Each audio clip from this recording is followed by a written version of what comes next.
दोस्तों, आज हम आपके लिए एक शानदार हॉरर थ्रिलर मूवी आपके सामने लेकर आए हैं, जिसमें ट्विस्ट के साथ साथ क्लाइमेक्स भी एक से बढ़कर एक है। मूवी का नाम है शैतान और यह एक डरावनी फिल्म है जो काले जादू और वशीकरण पर आधारित है। इस फिल्म में अजय देवगन, आर माधवन और ज्योतिका ने अपने शानदार एक्टिंग से जान डाल दी है। मूवी बहुत शानदार है, इसलिए एंड तक जरूर देखना और पसंद आए तो वीडियो को लाइक और चैनल को सब्सक्राइब करना मत भूलना।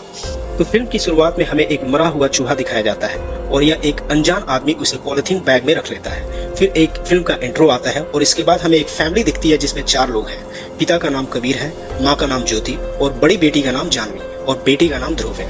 एक सीन में कार में जानवी अपने पिता कबीर से कहती है कि उसे अपने फ्रेंड्स के साथ लद्दाख ट्रिप पर जाना है। कबीर पहले तो श्योर नहीं होता कि जानवी को जाने दे या नहीं, लेकिन जानवी जिद करने लगती है।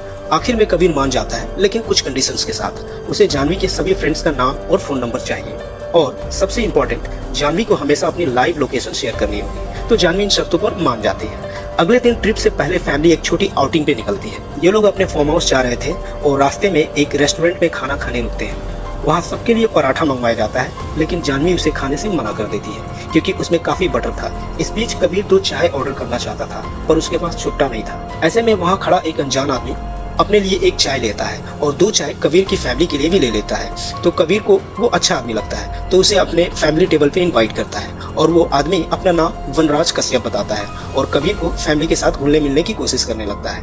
वनराज बड़ी चालाकी से कहता है कि मैं जानवी का पराठा खा लेता हूँ और तुम मेरा लड्डू खा लो, क्योंकि पराठे में बटर ज्यादा होने की वजह से जानवी मना कर चुकी थी। सो जानवी फौरन वनराज का दिया हुआ लड्डू खा लेती है क्योंकि ऑफ कोर्स बच्चों को मीठा पसंद होता है। लेकिन लड्डू खाते ही जानवी को थोड़ा अजीब सा फील होता है और वह वनराज जानवी को बटर वाला पराठा खाने को कहता है। और हैरानी की बात यह है कि जानवी बिना कोई सवाल किए पूरा पराठा खा लेती है, जो कि काफी अजीब था।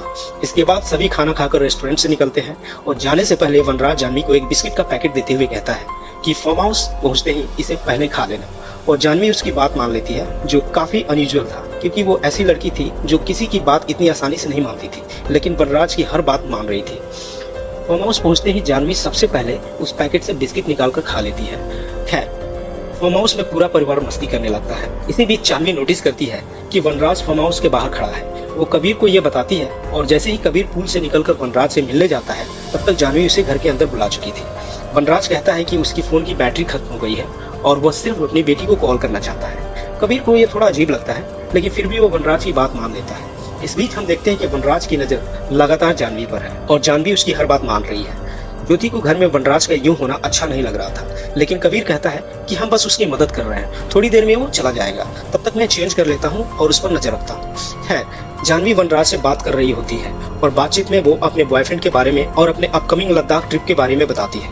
वनराज उससे कहता है कि तुम लद्दाख ट्रिप पर नहीं जा पाओगी क्योंकि तुम्हें मेरे साथ चलना है। तो वो जानवी को इस बात पर ओके कहने के लिए बोलता है और जानवी किसी वजह से ओके बोलने के लिए मजबूर सी हो रही थी। तभी ध्रुव जानवी की ओर बॉल फेंकता है। इससे दोनों के बीच का अजीब सा इंटरेक्शन टूट जाता है। ध्रुव बार बार जानवी से खेलने को कह रहा था। ऐसे में वनराज जानवी से कहता है कि आज अपने भाई के साथ इतना खेलो कि आगे से उसे खेलने का ही मन न करे। इसके तुरंत बाद जानवी जाकर ध्रुव को झूले पे बिठाती है और उसे जोर जोर से झुलाने लगती है, जिससे ध्रुव डरने और चीखने लगता है। यह देखकर ज्योति उसकी माँ चिंता में आ जाती है और कबीर ज्योति किसी तरह जानवी को रोकते हैं, लेकिन तब तक ध्रुव को चक्कर आने लगता है। कबीर इस पर जानवी पर गुस्सा करता है और वहीं बैठा वनराज कहता है कि जानवी पापा से सॉरी बोलो, और जानवी बिना कुछ कहे तुरंत सॉरी बोल देती है।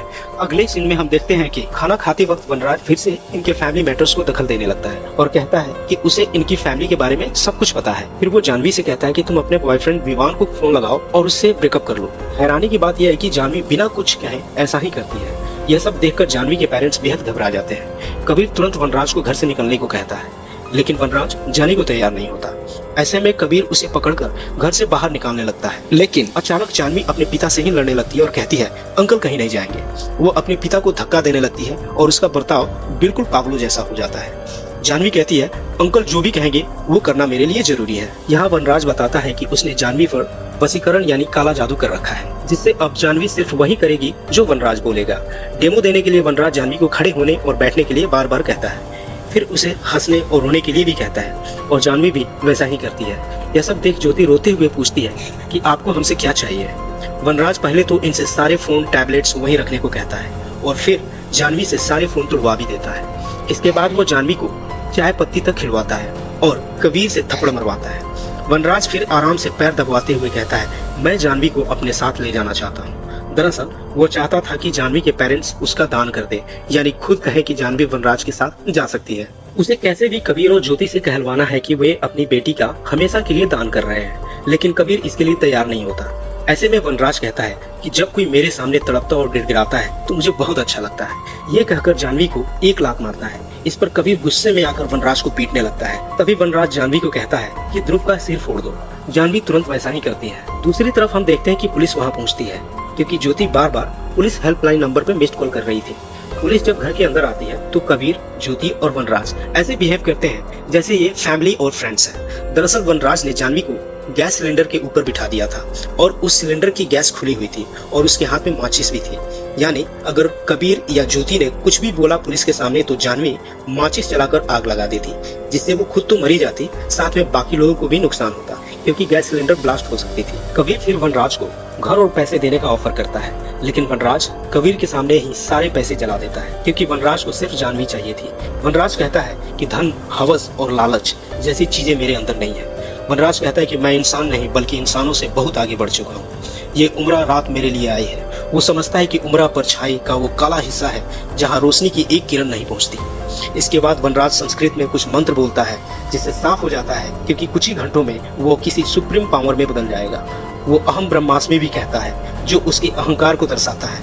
ये बातें फिल्म में नहीं थी, लेकिन फिर भी कहानी को आगे बढ़ाते हुए वनराज जानवी से कई चीजें करवाता है, जैसे खुद को थप्पड़ मरवाना, बिना रुके नाचना और यहाँ तक कि उसे चाकू लाना और खुद का गार्ड करने को कहता है।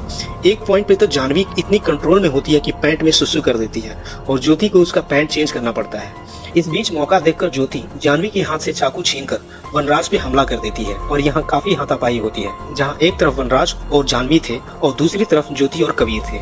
दरअसल ज्योति और कबीर जानवी को चोट नहीं पहुंचा सकते थे, लेकिन कबीर किसी तरह जानवी को बांध देता है और वनराज को बहुत मारता है और उसका गला दबाकर कहता है कि बोल, तू मेरी बेटी को आजाद करेगा या नहीं। तभी वनराज जोर से जानवी को हंसने के लिए कहता है और जानवी जोर जोर से हंसना शुरू कर देती है। ऐसे में कबीर को मजबूरन वनराज को छोड़ना पड़ता है, क्योंकि उसने वनराज को भले भी मार दिया तो जानवी कभी हंसना नहीं छोड़ेगी और अपनी पूरी जिंदगी हंसती रहेगी। अब वनराज अगली हद पर जाकर जानवी से कहता है कि अपने छोटे भाई ध्रुव को मार दे। जानवी तुरंत ध्रुव को मारने चल पड़ती है और पेरेंट्स उसे रोकने की कोशिश करते हैं, लेकिन जानवी इन्हें इमोशनली फंसाकर बेवकूफ बना देती है और ध्रुव को ढूंढने लगती है। आखिरकार छत पर उसे ढूंढकर जानवी और ध्रुव में हाथापाई होती है और जानवी उसे छत से नीचे फेंक देती है। यह सब देखकर पेरेंट्स फौरन नीचे भागते हैं और ध्रुव की हालत बेहद गंभीर थी। इतना कुछ होने के बाद मजबूर होकर कबीर और ज्योति आखिरकार जानवी का अर्पण कर देते हैं, जिसके बाद वनराज जानवी को लेकर वहाँ से चला जाता है। वनराज जाते ही कबीर अपनी पत्नी ज्योति से कहता है कि वह ध्रुव को अस्पताल ले जाए, जबकि वो खुद वनराज की लोकेशन ट्रैक करके वनराज का पीछा करने लगता है। असल में जब घर में हाथापाई हो रही थी तभी कबीर ने मौका पाकर वनराज के फोन का लोकेशन ऑन कर दिया था और उसे वहीं रख दिया था, ताकि वो वनराज के रियल टाइम लोकेशन को ट्रैक कर सके। वो जैसे तैसे एक फोन का जुगाड़ करके कबीर उसका पीछा करने लगता है। वहीं हम दूसरी तरफ देखते हैं कि वनराज अपने अड्डे पे पहुंचता है, जहाँ उसने कई लड़कियों को वशीकरण का शिकार बना रखा था। वो कहता है कि आज की रात वो जानवी और बाकी लड़कियों को मुक्त करेगा। इसके बाद वनराज खुद को किसी तरह के रिचुअल यानी अनुष्ठान के लिए तैयार करता है और वह सभी लड़कियों पर काला जादू करके सबको ट्रांस जैसी अवस्था में पहुंचा देता है और हमें अंदाजा हो जाता है कि वनराज कुछ बड़ा यज्ञ करने वाला है। यहाँ वनराज सभी लड़कियों को एक अग्नि कुंड में कुदवाकर उनका बलिदान देने की तैयारी कर रहा था। इसी बीच कबीर किसी तरह लोकेशन पे पहुंच जाता है। कुछ लड़कियां तो वनराज की गार्ड की तरह काम कर रही थी और वो कबीर पर हमला भी कर देती है। कबीर उन सबसे लड़ते हुए आखिरकार उस जगह पर पहुंच जाता है।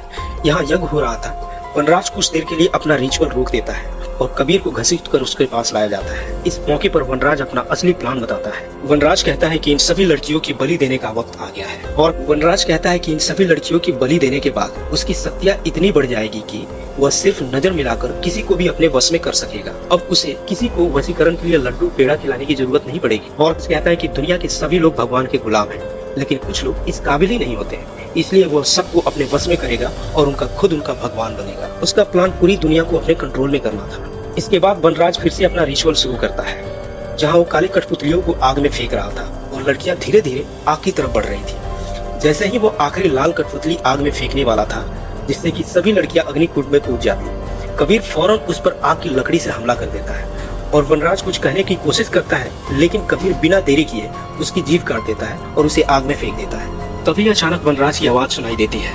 कहता है कि तुम अब पहले की तरह सामान्य हो जाओ और मैं तुम्हें हमेशा के लिए आजाद करता हूँ। यह सुनकर लड़कियां रुक जाती है और आजाद हो जाती है। यहाँ कहानी में ट्विस्ट आता है और हम समझ पाते हैं कि दरअसल कबीर पूरे वक्त अपने पॉकेट में वॉइस रिकॉर्डर रखा था।